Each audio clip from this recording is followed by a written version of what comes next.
하나님의 말씀 봉독합니다. 요한복음 20장 11절에서부터 23절까지 교독하겠습니다. 20장 11절에서부터 23절까지입니다. 제가 먼저 봉독합니다. 마리아는 무덤 밖에 서서 울고 있더니 울면서 구부려 무덤 안을 들여다보니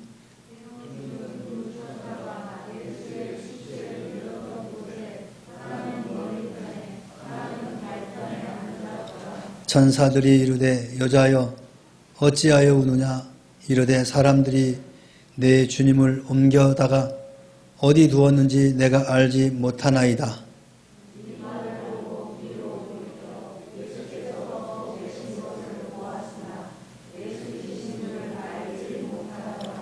예수께서 이르시되 여자여 어찌하여 울며 누구를 찾느냐 하시니 마리아는 그가 동산직인 줄 알고 이르되 주여 당신이 옮겼거든 어디 두었는지 내게 이르소서 그리하면 내가 가져가리이다.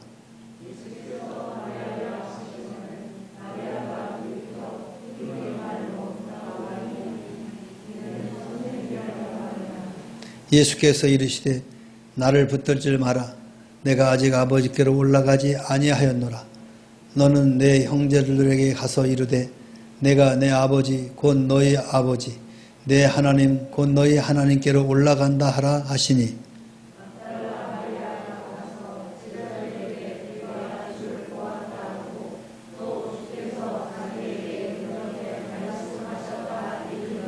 이날 곧 안식 후 첫날 저녁 때 제자들이 유대인을 두려워하여 모인 곳에 문들을 닫았더니 예수께서 오사 가운데 서서 이르시되 너희에게 평강이 있을지어다.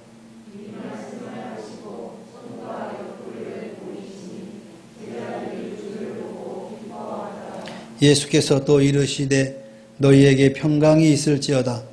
아버지께서 나를 보내신 것 같이 나도 너희를 보내노라.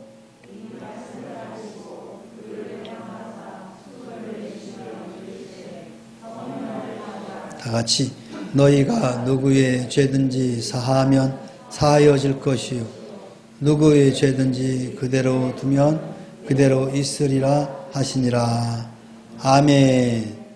할렐루야. 우리 옆 사람과 인사합시다. 축복합니다. 사랑합니다. 오늘은 우리가 이 땅에 그리스도인으로서 존재하게 되는 확실한 그런 증거를 오늘 사도 요한은 우리에게 보여주고 있습니다. 예수님이 부활하시지 않았다고 한다면 기독교는 존재하지 못했을 것입니다. 예수님께서 내가 사흘 만에 부활한다라는 이 메시지를 하시고 부활하지 않았다고 한다면 이 기독교의 존재가 과연 지금까지 있을 수 있을 것인가? 아마 결코 존재하지 못했을 것입니다. 아마도 예수님이 부활하지 않았다고 한다면 유대 땅의 한 능력 있는 청년이 많은 사람들을 위해서 죽는다 하고 진짜 죽었다. 이것으로 역사는 기록하고 끝났을 것입니다. 그런데 예수님이 나는 다시 살아날 것이다. 이 엄청난 메시지를 당시의 사람들에게 이야기를 했죠. 누구도 그 이야기를 귀담아 듣지 않았습니다. 제자들조차도 그 얘기를 귀담아 듣지 않았죠. 그런데 예수님께서는 묵묵히 십자가를 지시고 죽으시고 부활하시게 됩니다. 이거를 사도 요한은 아주 자세하게 기록하고 있어요. 예수님의 시체 앞 머리와 발에 서 있는 그 사람을 마가는 청년이다라고 표현을 하고 있고 오늘 사도 요한은 천사다라고 표현을 했습니다. 천사가 맞을까요? 청년이 맞을까요?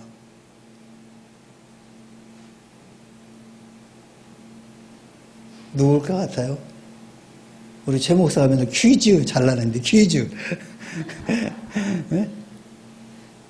자, 사도 요한이 말하는 천사가 맞습니다, 여러분. 청년이라는 개념은 사람이라는 거거든요. 근데 사도 요한이 볼 때 천사다라고 했어요. 아니, 그 무덤 속에 어떤 사람이 가서 있겠어요? 천사가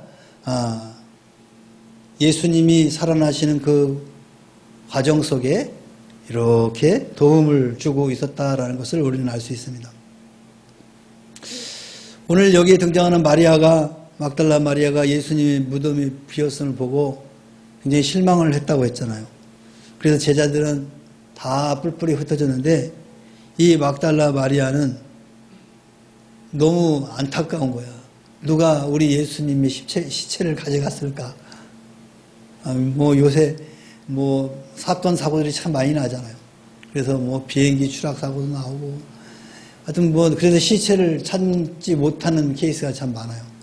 바다 같은 데서 배가 가라앉아 가지고 사망하는 경우에는 시체를 못 찾는 경우가 많죠. 근데 그 유가족들은 엄청 슬퍼하죠.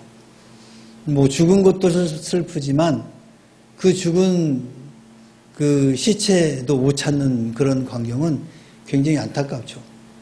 아마 마리아가 그런 심정이었을 것 같아요. 그 죽은 예수님을 좀 시체라도 좀 찾았으면 좋았을 텐데, 그 무덤에 있었으면 좋았을 텐데, 그 시체가 없어졌다. 생각하니까 얼마나 서러웠는지 무덤 밖에서 서서 울고 있었다라고 요한은 기록하고 있습니다. 그때 흰옷 입은 저사가 나타나서 마리아에게 너 왜 우냐? 하고 묻는 거예요.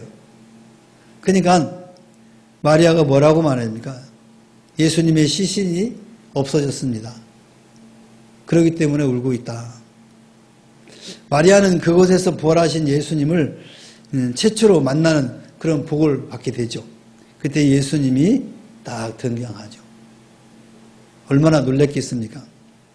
예수님께서는 자신이 하나님 아버지께로 올라가실 것을 말씀하시죠. 그리고 이 제자들에게 이 사실을 전하라고 마리아에게 지시를 합니다. 그러니까 부활하신 후 최초로 부활하신 예수님을 목격한 사람은 바로 막달라 마리아입니다. 제자들도 아니고 사람 중에. 그것은 엄청난 복이고 은혜죠. 우리가 기도하면서 하나님의 살아계신 증거를 조그마한 거라도 보게 되면은 정말로 믿음이 하늘같이 올라가는데, 죽은 예수님을 그 눈으로 확인했다고 한다면 세상에 무서울 게 뭐가 있겠습니까? 오늘 우리가 믿음 생활을 하다 보면 하나의 어떤 증거를 많이 찾습니다. 그래서 어떤 사람은 기도를 하면서 하나님이 내 기도 응답을 들어주시면 이렇게 될 것입니다. 네, 그렇게 이제 또 하나님에게 협박하는 사람들도 있습니다. 기도해놓고는 하나님이 내 기도 안 들어줬다면 이렇게 해주십시오. 협박이잖아. 아무튼 하나님이 살아계시고 특히 예수님이 지금 이 마리아 앞에 살아서 등장하는 그 모습을 볼 때 마리아는 엄청난 그 믿음이 그 상태가 올라갔을 것입니다. 와, 내가 믿는 이분이 정말 하나님이구나. 살아계신 분이구나. 마리아는 그 설레는 마음과 예수님이 살아계신다는 그 모습을 보고 즉시 제자들에게 찾아가서 예수님이 살아나셨다라는 것을 전하죠. 그리고 예수님께서 하신 말씀을 전합니다. 아직 아버지께로 가지 못했다. 그래서 나를 만지지 말아라 하는 그런 메시지까지 아주 상세하게 지금 사도 요한은 기록하고 있습니다. 그러니까 우리가 추측하건대 제자들 앞에 나타났을 때는 이 예수님이 하나님 앞에 갔다 오신 거예요. 그리고는 뭐라고 말합니까? 예수님께서 제자들에게 손에 못자국과 옆에 창자국을 보여주면서 도마에게 만져보라 하고 하잖아요. 아까하고는 상황이 다르잖아요. 아까는 만지지 말라고 하는데 제자들에게 나타나서는 만져도 되는 거죠. 이건 하나님 아버지 앞에 갔다 온 거예요. 여기서 중요한 메시지는 예수님께서 뭐라고 말씀하세요? 예수님께는 나를 붙들지 마라. 내가 아버지께로 올라가지 아니하였노라. 너는 너 형제들에게 가서 이르되 내가 아버지 곧 너희 아버지 내 하나님 곧 너희 하나님께로 올라간다 하라. 하나님을 아버지라고 그러고 그 하나님이 나의 아버지고 그리고 너의 하나님이고 너의 아버지다 라고 이야기를 합니다. 여기에서 예수님께서 우리에게 늘 말씀했죠. 친구다. 찬송도 있잖아요. 예수님은 참 좋은 친구. 또 그런 말도 하고 형제다. 이런 말씀이 바로 여기에서 등장이 됩니다. 그래서 예수를 구주로 영접하고 예수를 믿는 사람들은 하나님을 뭐라고 한다? 아버지라고 하는 거예요. 그 근거가 여기에서 나오는 거예요. 내 아버지이기도 하고 너희 아버지이기도 하고 내 하나님이기도 하고 너희 하나님이다. 그러니까 예수님이 하나님이시지만 바로 예수를 통해서 구원받은 백성들은 하나님을 아버지라고 부를 수 있는 자격이 여기서 부여되는 거예요.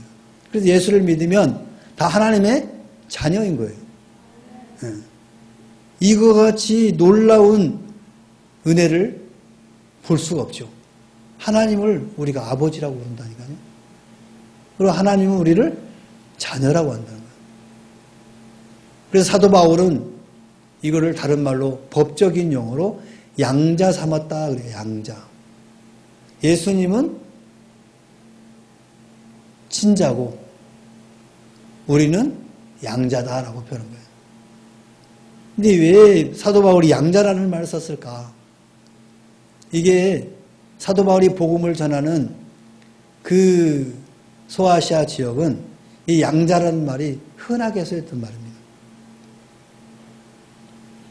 왜냐하면 로마를 중심으로 전쟁이 일어나고 패권전이 일어나죠. 갖고 땅을 넓히고 그 다음에 거기 전쟁에서 진 나라는 속국이 되고 식민지가 되는 거잖아요. 그리고 그 식민지 나라에서 귀족들이나 왕족들의 자녀들을 볼모로 잡아갑니다. 잡아가서 뭐를 써요? 뭐로 쓸 것 같아요? 종으로 쓰는 거예요. 노예로. 그러니까 왕족의 자녀들을 잡아다가 종으로 쓰는 거예요. 근데 그 종 중에서 아주 똑똑한 사람들이 있어요. 그렇죠. 왕족이니까. 그래서 전쟁에 나가가지고 나간 사람들이 장수들이 죽기도 하잖아요. 그리고 그러다 보니까 자녀들이 없는 거예요. 그래서 그 종들 중에서 뛰어난 자녀들을 양자로 삼는 거예요. 그 양자는 적자하고 동등해요. 양자라고 해서 차별이 있는 게 아니에요. 그래서 그 아버지의 명예와 그 다음에 권력이라든가 이 모든 것들을 그대로 유인받는 게 양자예요. 그런 측면에서 오늘 예수 그리스도를 믿어서 양자가 된 자녀가 된 우리들은 바로 하나님의 모든 권한과 모든 것들을 우리에게 줄 수 있다. 받을 수 있는 권한이 생겼다라는 말로 사도 바울은 양자 삼으셨다라고 이야기를 하는 거예요.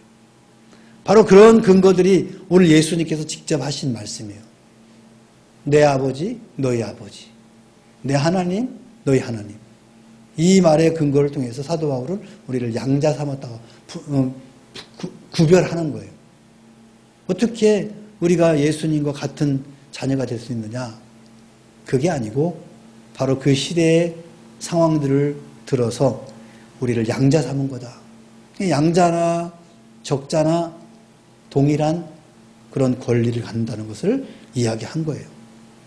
그래서 우리는 하나님의 자녀예요. 그래서 여러분 하나님 아버지 부르잖아요. 그 고난을 누가 줬냐? 바로 예수 그를 통해서 우리가 그 고난을 얻게 되었다는 거죠. 자, 이렇게 말씀하시고 이제 제자들에게 찾아가서 이미 마리아가 예수님이 살아나셨다. 이렇게 이야기를 하죠. 그래서 예수님께서 부활하셔서 이 막달라에게 나타난 날 저녁에 제자들이 있는 곳에 짠하고 나타납니다.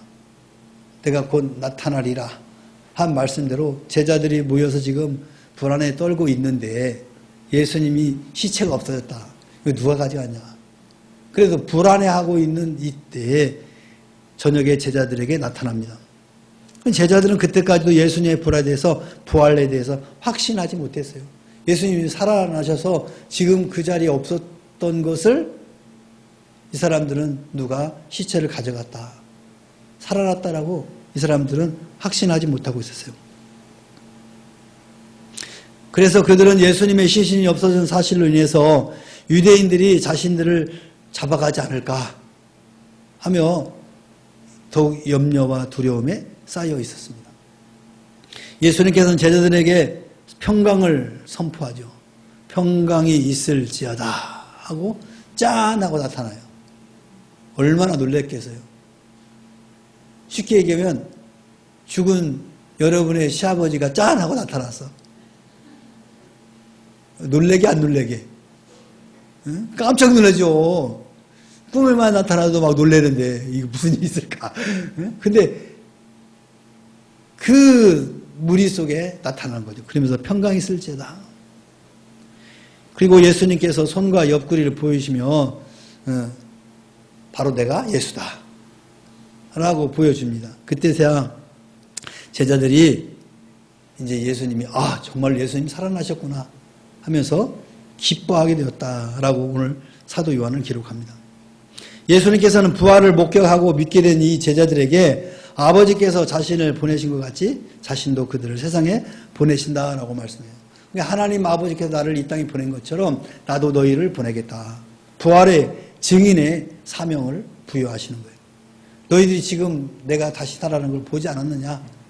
이거를 증거해라. 증거해라. 증명해라. 또한 예수님께서는 숨을 내쉬면서 제자들에게 성령을 받으라 이렇게 말씀하십니다. 그 전까지는 이 사람들이 성령을 받지를 못했어요. 예수님을 따라다니면서 예수님의 제자로서만 살았는 건데 오늘 이 구절에서 예수님께서 부활하시고 나서 제자들에게 성령을 받으라 라고 말씀해요. 여기 보면 숨을 내쉬면서 뭐 기억나요?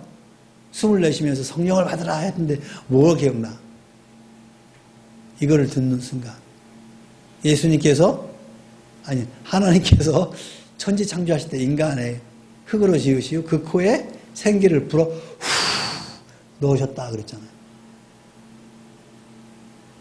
같은 맥락이에요. 예수님께서 바로 이 숨을 내셨다는 얘기는 네페시, 영이에요. 영을 불어넣었다는 거예요. 성령이에요. 성령. 성령이 임하면 어떤 계세요?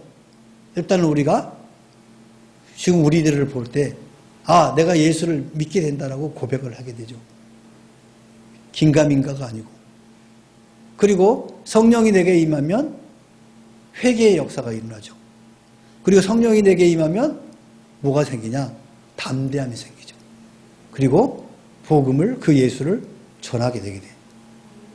그래서 오늘 예수님께서 제자들에게 숨을 내쉬면서 성령을 받으라 하면서 바로 나를 본 그 부활한 나를 본 그거를 증거하라. 증거하라 할 때 성령을 부어주신 거예요. 그러니까 어때요? 용기가 생긴 거예요. 아까 예수님이 오시기 전까지는 유대인들이 자기를 잡아갈까봐 두려워하고 근심하고 있었잖아요. 근데 성령이 임하는 그 순간 두려움과 근심이 싹 사라지는 거예요. 오히려 용감해지는 거예요. 그래서 그들이 나가서 그 예수님이 살아나셔서 라고 말하게 되는 거죠. 근데 많은 사람들이 예수님 살아난 지 죽었는지 어떻게 하냐고. 지금 이 사람들만 봤는데. 그만큼 성령이 임하게 되면은 그와 같이 담대해진다는 거예요. 여러분 성령 충만해 보세요. 담대해집니다. 과거에 우리 믿음의 선배들이 그 수많은 박해를 받으면서 신앙생활을 했어요. 정말 죽음이 목숨이 왔다 갔다 할 때도 예수를 믿었어요. 그분들에게 성령이 계시지 않았다면 과연 그렇게 할 수 있었을까? 못하죠. 성령이 임하면 그 임한 사람은 담대해집니다. 용감해집니다. 죽음이 두렵지 않습니다. 오늘 제자들에게 그와 같은 역사가 일어나고 120명의 성도의 역사는 오순절 다락방에 성령 강림으로 완벽하게 이제 성취가 되죠. 그러면서 성령이 각 사람에게 임하기 시작한 거죠. 그전에는 이 제자들 몇 사람에게만 임했던 그 성령이 오순절 이후에 구하는 자에게 성령이 임하는 그런 역사가 임하게 됩니다. 그러니까 성령 하나님은 예수님이 공생애 동안에는 예수님에게만 임한 거예요. 제자들에게 임하지 않은 거예요. 그럼 구약시대에는 그 성령이 누구에게 임했다고 그랬어요? 이인덕 지사님, 권사님 아세요? 구약시대에는. 네? 네. 자, 예수님의 세 가지 직임이 있다고 했잖아요. 왕으로서, 제사장으로서, 선지자로서. 이 세 그 직위에 있는 사람들에게 하나님의 신이 임했다고 그랬어요. 그게 성령이에요. 구약에는 하나님이 신이라고 말하고 신약에 와서는 그걸 성령이라고 그래요. 원어를 보면 똑같아요. 영이에요. 영. 그러니까 구약시대에는 이 신이 하나님의 신이 들어왔다가 떠났다 그래요. 계속 내주하지 않아요. 그러니까 하나님의 일을 할 때는 그 신이 왕에게 임하고 선지자에게 임하고 제사장에게 임하는 거예요. 근데 그 일이 끝나면 신이 떠나요. 그러면 똑같은 인간이 되는 거예요. 이스라엘의 초대왕 사울왕. 사울왕이 하나님의 신이 임하니까 예언도 하고 그랬단 말이에요. 근데 하나님의 신이 떠나니까 그 왕이 모든 능력을 잃어버리는 거예요. 그래가지고는 뭘 하나 판단도 못해요. 그럼 결국에는 점치는 귀신이, 아니, 무당에게 가가지고 이거 전쟁 나가야 됩니까? 나가지 말아야 됩니까? 이게 물어보는 신세가 된 거예요. 근데 그 신이 신약시대에 와서 예수님에게 임해서 예수님이 세례 요한에게 세례를 받을 때 비둘기 같은 뭐가 임했다고요? 하나님의 성령이 임한 거예요. 그때부터 예수님이 이제 하나님으로서의 사역을 하기 시작한 거예요. 이게 하나님과 인간과의 그 중재 역할을 성령께서 하시는 거예요. 그 감동을 주시는 거죠. 깨달음을 주죠. 근데 지금도 여러분 성령 충만하면 하나님이 우리에게 깨달음을 주잖아요. 그냥 깨닫는 게 아니고 성령께서 깨닫게 해주시는 거예요. 성령께서 감동해 주시고 감화해 주시고. 그게 민감한 사람은 성령 충만해서 그 사람들은 실수하지 않는 거죠. 하나님 말씀대로 잘 살아가죠. 근데 그게 둔감하거나 성령 충만하지 않으면 자기 지식과 자기 생각으로 살다 보니까 맨날 앞통수 깨지고 뒤통수 깨지고 옆통수 깨지는 거예요. 이리 갔다 저리 갔다 하다가. 자, 그 하나님의 신이 예수님에게 임했다가 예수님이 죽으시고 부활하시고 제자들에게 제일 먼저 성령 받으라 하고 주시는 거예요. 성령이. 그 성령은 떠나지 않습니다. 그리고 나서 오순절날 120명의 제자들이 열심히 모여서 기도할 때 임한 불같은 성령이 쫙 임하죠. 그 성령부터는 떠나지 않는 거예요. 계속 계시는 거예요. 믿음의 사람들에게. 그래서 오늘날까지 예수를 구주로 믿는 저와 여러분에게도 그 성령은 계속해서 계시는 거예요. 믿습니까? 여러분 안에 그 성령님이 계시는 거예요. 다만 그 성령께서 나를 통해서 활발하게 활동하시면 성령 충만한 사람이고 성령께서 아무 말도 않고 계시면 덜 충만한 사람인 거예요.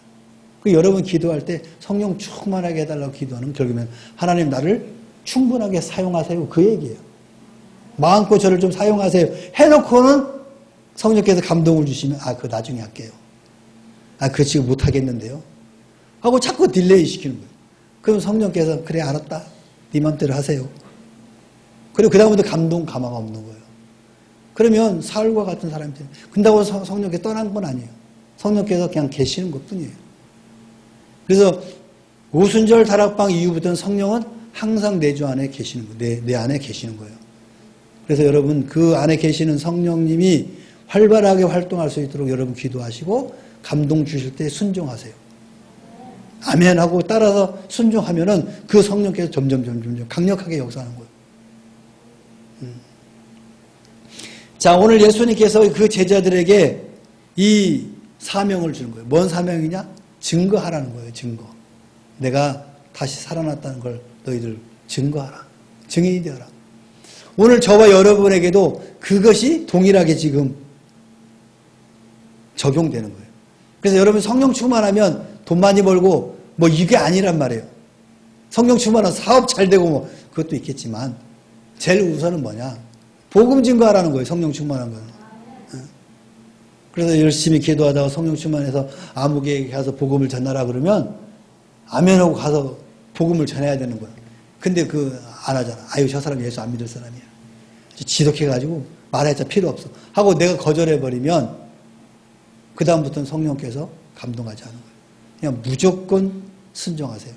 성령의 충만을 받아서 순종하면 이제는 예수 그리스도의 증인뿐만 아니라 내 삶의 지혜도 충만하게 되는 거예요. 그래서 그 성령께서는 나를 인도해 가는 거예요. 그러니까 성령께서 인도하시는 그 사람이 여러분 실패하겠어요? 그래서 세상이 감당할 수 없는 사람, 그게 바로 성령 충만한 사람이에요. 세상이 어떻게 그 사람들을 이겨내갈 수 있어요? 하나님의 신을 받아가지고 지혜롭게 산 사람을 세상의 지혜가 어떻게 따라가겠냔 말이에요. 그래서 세상이 감당 못하는 거예요. 여러분 그런 사람들 되기 바랍니다. 세상이 나를 어떻게 하지 못해. 그런 능력 있는 그리스도인이 돼야지. 나를 갖다가 어퍼컷 그냥 스트레이트 다 쳐도 그냥 깨지기만 하면은 그거에 능력 있는 그리스도를 할 수 있겠습니까? 오늘 우리 면목교회 성도들은 일당 100명의 역할을 하시기 바랍니다. 내가 가면은 그냥 막 연기가 일어나 막 바람이 일어날 정도로. 예? 그 정도 능력 있는 사람이 돼야 되겠죠. 그렇게 될 줄 믿습니다. 우리는 연약하죠. 인간은 연약해요. 그래서 보지 않고는 도저히 믿질 않아요. 뭔 현상을 봐야 믿어. 저도 그랬어요. 제가 은혜 받을 때 하나님 제가 금식 기도하는데 하나님께서 나에게 응답하지 않으면 나 오늘부터 예수 안 믿겠습니다. 그렇게 하고 기도 갔잖아요. 기도 가서 막 이제 도착해가지고 산에, 높은 산에 있는데 올라가서 손 좀 씻고 세수도 하는데 옆에 강사가 그때 이제 1차 오전 집회를 끝났나 봐. 손 씻으러 나왔다가 마주쳤어요. 그래서 쫙 째려보더라고. 째려보가 아니라 보더라고. 아, 그동안은 사명이 있다고 그래요. 뭔 사명이야? 나는 그것 때문에 온 것이 아닌데. 지금 나 예수 믿느냐 안 믿느냐 이거 가지고 온 건데. 그래가지고 하고 나서 이제 오후 집회를 딱 하는데 그때 방언이 탁 터지는 거예요. 방언이 방자도 몰랐어요. 막 혀가 막 꼬골라지는 거예요. 막 말이 안 나오는 거야. 나는 하나님 아버지께 하나님 하는 거야. 이거 왜 그러지? 하고 막 이 손가락으로 막 혀를 폈어요. 우습죠? 처음이니까. 그걸 일이 알았으면, 이게 방언이구나, 옳구나, 좋다 하고 독일이었을 텐데, 그걸 몰랐거든요. 우리는 그런 걸 안 먹었거든요. 그래가지고 막 혀를 빼면서 뭐라 그러는데, 그게 방언이었던 거예요. 그리고는 막 한참 땀을 흘리고 나서 또 세수를 하는데, 왜 그러지, 혀가? 뭐, 뺐었어요. 그리고 나서 이제 산에 가서 기도한다고 가는데, 이야기 했잖아요, 제가. 그 원장 기도하는 자리 가가지고. 그래서 내가 기도를 했다니까? 되게 좋더라고. 돌이 이렇게 바위돌이 딱 깎여가지고 삼각형으로 돼가지고 쫙 올라가 있어요. 기도하니까 막 올라가죠, 소리가. 기도가 잘 되지. 거기서 한참 기도하고 있는데 이 원장님이 자기 자리인데 내가 하고 있으니까 뺏지를 못하고 옆에 앉아가지고 있었던 거예요. 내가 끝날 때까지. 그런 역사가 있었어요. 그 다음부터는 내가 하나님 정말 살아계시는구나. 그 이후로 뭐 존재 자체 신앙 내가 생활 안 한다 뭐 한다 그런 말 싹 사라졌어요. 그와 같은 증거를 보게 되면은 어떠한 어려움이 있어도 절대 변하지 않아요. 근데 그런 증거가 없으니까 사람들이 흔들리죠. 오늘 제사들도 그랬잖아요. 그래서 예수님 부활해서 오셨는데도 믿지를 못해요. 여기 봐라. 옆 봐라. 그래서야 믿은 거예요. 인간은 보지 않고는 못 믿는 그런 속성들이 있어요. 근데 여러분 여기 눈이 얼마나 한계가 많습니까? 먼 거리를 보지도 못하고 여기 안개가 많게도 못 보는데 이런 눈을 가지고 우리들은 믿어요 그거를. 아무튼 그래서 하나님은 그런 연약한 우리들을 님은 알기 때문에 그렇게 증거를 보여주세요. 저도 그때 그거를 안 보여주시고 맹통맹통하고 내려갔으면 아마 예수 안 믿을 수도 있었어. 진짜로. 내가 목사가 되지도 않을 수도 있죠. 근데 그때 하나님이 강력한 그 성령의 역사로 부인하지 못하게 만드는 거죠. 믿는 자들에게 주어진 사명은 복음을 전하는 것이고 복음을 전할 수 있도록 권능을 주셔요. 아까도 성령이 충만하면 권능이 생긴단 말이에요. 담대함이 생겨요. 그래서 하나님의 일을 하기 위하여 발을 내디딜 때 역사가 일어난다는 거예요. 여러분 백날 여러분 기도하고 여기 앉아 있어봐 역사가 일어나는가? 안 일어나요 여러분. 모세가 홍해를 건너기 전에 뭐를 댔어요? 홍해에다가 가에다가 지팡이 됐잖아요. 지팡이 더. 모세가 에이 장난하시는 하나님 이거 한다고 갈라집니까 하고 안 했으면 역사는 없는 거예요. 여러분. 하나님께서 지팡이를 대라고 하니까 그 말 그대로 믿고 된 거예요. 되니까 그 홍해가 쫙 갈라졌잖아요. 그럼 우리도 마찬가지예요. 역사는 내가 발걸음을 뛸 때 역사가 일어나는 것이지 가만히 있으면 역사는 안 일어나는 거예요. 여러분. 내가 입을 열 때 역사가 일어나고 내가 손을 내밀 때 역사가 일어나는 거예요. 우리 명목교회 성도 여러분들은 손을 내밀기 바랍니다. 입을 열기 바랍니다. 발을 내딛기 바랍니다. 그러면 홍해와 갈라지듯이 놀라운 역사가 여러분 인생에도 있을 줄 믿습니다. 기도합시다. 사랑의 하나님 아버지 고맙고 감사합니다. 우리의 연약함을 아시고 매 순간순간마다 우리에게 하나님의 살아계심을 보여주심에 감사드립니다. 변함없으신 하나님 아버지, 그 하나님을 온전히 신뢰하고 주시는 성령의 감동에 따라 순종함으로 세상이 감당하지 못할 능력 있는 그리스도인들이 다 되게 하여 주시옵소서. 감사하며 예수님의 이름으로 기도하옵나이다. 아멘. 하늘에 계신 우리 아버지여, 이름이 거룩히 여김을 받으시오며 나라 임하옵시며 뜻이 하늘에서 이룬 것 같이 땅에서도 이루어지이다. 오늘날 우리에게 일용할 양식을 주옵시고 우리가 우리에게 죄 지은 자를 사하여 준 것 같이 우리 죄를 사하여 주옵시고 우리를 시험에 들게 하지 마옵시고 다만 악에서 구하옵소서. 대개 나라와 권세와 영광이 아버지께 영원히 싸움나이다. 아멘.